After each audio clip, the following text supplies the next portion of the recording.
Hello, family. 2 Samuel chapter 19. It was reported to Joab the king is weeping, he's mourning over Absalom. That day's victory was turned into mourning for all the troops, because on that day the troops heard the king is grieving over his son. So they returned to the city quietly that day, like troops come in when they are humiliated after fleeing in battle. But the king covered his face and cried loudly, "My son Absalom! Absalom, my son, my son!" Then Joab went into the house of the king and said, "Today you have shamed all your soldiers, those who saved your life, as well as your sons, your wives, and your concubines, by loving your enemies and hating those who love you.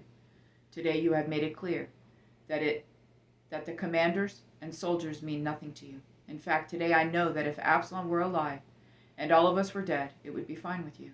Now get up, go out and encourage your soldiers, for I swear by the Lord that if you don't go out, not a man will remain with you tonight.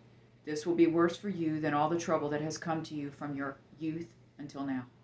So the king got up and sat in the city gate, and all the people were told, "Look, the king is sitting in the city gate." Then they all came into the king's presence. Meanwhile, each Israelite had fled to his tent. People throughout all the tribes of Israel were arguing among themselves, saying, "The king rescued us from the grasp of our enemies, and he saved us from the grasp of the Philistines, but now he has fled from the land because of Absalom. But Absalom, the man we anointed over us, has died in battle. So why do you say nothing about restoring the king?" King David sent word to the priests Zadok and Abiathar, "Say to the elders of Judah, why should you be the last to restore the king to his palace? The talk of all Israel has reached the king at his house. You are my brothers, my flesh and blood. So why should you be the last to restore the king? And tell Amasa, aren't you my flesh and blood? May God punish me and do so severely if you don't become commander of my army from now on instead of Joab." So he went over all the men of Judah, and they unanimously sent word to the king, "Come back, you and all your servants." Then the king returned. When he arrived at the Jordan, Judah came to Gilgal to meet the king and escort him across the Jordan. Shimei, son of Gera, the Benjaminite from Beram, hurried down with the men of Judah to meet King David. There were 1,000 men from Benjamin with him. Ziba, an attendant from the house of Saul, with his 15 sons and 20 servants, also rushed down to the Jordan ahead of the king. They forded the Jordan to bring the king's household across and do whatever the king desired. When Shimei, son of Gera, crossed the Jordan, he fell face down before the king and said to him, "My lord, don't hold me guilty, and don't remember your servant's wrongdoing on the day my lord the king left Jerusalem. May the king not take it to heart, for your servant knows that I have sinned. But look, today I am the first one of the entire house of Joseph to come down to meet my lord the king." Abishai, son of Zeruiah, asked, "Shouldn't Shimei be put to death for this, because he cursed the Lord's anointed?" David answered, "Son of Zeruiah, do we agree on anything? Have you become my adversary today? Should any man be killed in Israel today? Am I not aware that today I am king over Israel?" So the king said to Shimei, "You will not die." Then the king gave him his oath. Mephibosheth, Saul's grandson, also went down to meet the king. He had not taken care of his feet, trimmed his mustache, or washed his clothes from the day the king left until the day he returned safely. When he came from Jerusalem to meet the king asked him, "Mephibosheth, why didn't you come with me?" "My lord the king," he replied, "my servant Ziba betrayed me." "Actually, your servant said, 'I'll saddle the donkey for myself so that I may ride it and go with the king, for your servant is lame.' Ziba slandered your servant to my lord the king, but my lord the king is like an angel of God. So do whatever you think is best. For my grandfather's entire family deserves death from my lord the king, but you set your servant among those who eat at your table.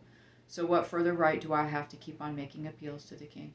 The king said to him, "Why keep on speaking about these matters of yours? I hereby declare you and Ziba are to divide the land."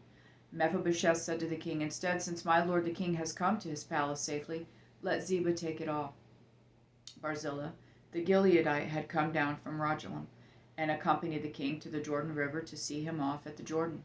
Barzillai was a very old man, 80 years old, and since he was a very wealthy man, he had provided for the needs of the king while he stayed in Mahanaim.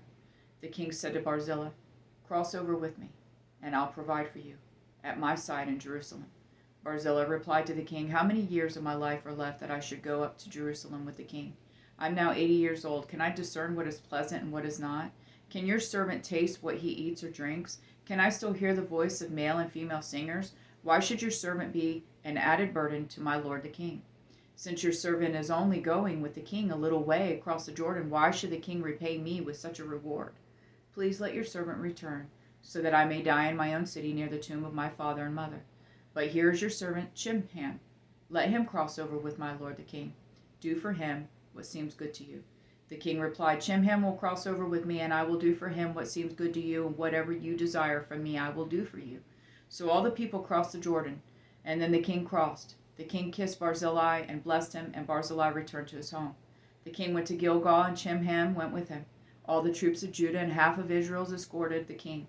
Suddenly all the men of Israel came to the king. They asked him, "Why did our brothers, the men of Judah, take you away secretly and transport the king and his household across the Jordan along with all of David's men?" All the men of Judah responded to the men of Israel, "Because the king is our relative. Why does this make you angry? Have we ever eaten anything of the king's or been honored at all?"